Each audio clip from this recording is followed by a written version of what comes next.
এখন আমরা দেখব 30C এই প্রবলেমটার সলিউশন। সো প্রবলেম স্টেটমেন্ট কি?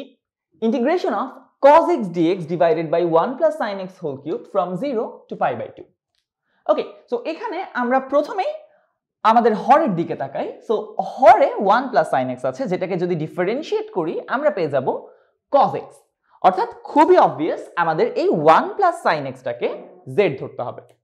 তাহলে আমরা যদি ধরি z সমান 1 plus sin x, তাহলে dz হয়ে যায় 1 plus sin x কে ডিফারেন্সিয়েট করলে যা হয়, অর্থাৎ 1 কে ডিফারেন্সিয়েট করলে হয় 0 এবং sin x কে ডিফারেন্সিয়েট করলে হয় cos x।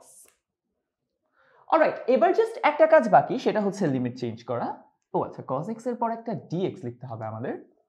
তাহলে x এর ভ্যালু এবং z এর ভ্যালু, সো x এর ভ্যালু ছিল 0 থেকে পাই বাই 2, তাহলে 1 প্লাস sin x এর ভ্যালু কত হবে? sin 0 এর value 1, so 1 plus 0 1, sorry sin 0 এর ভ্যালু 0, সো 1 প্লাস 0 1।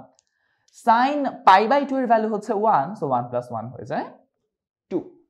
তার মানে আমরা লিমিট চেঞ্জ করে লিখব 1 থেকে 2 পর্যন্ত cos x dx হচ্ছে আমাদের dz এবং 1 প্লাস sin x এটা হচ্ছে z, so z cube.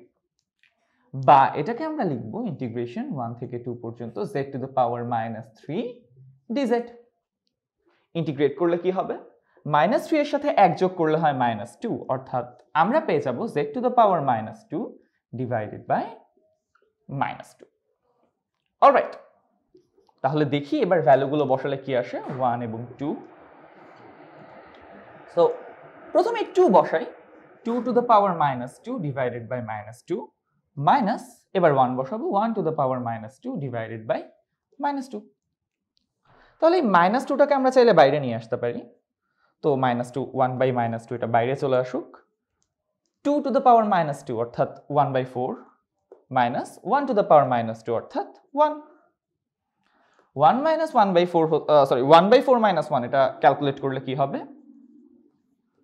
4 1 minus 4, 1 থেকে 4 গেলে -3 থাকে, অর্থাৎ -1/2 ইন্টু -3/4, মাইনাসে মাইনাসে প্লাস, ফাইনালি থেকে যায় হচ্ছে 3/8। তাহলে এটাই হচ্ছে আমাদের এই প্রবলেমের সলিউশন।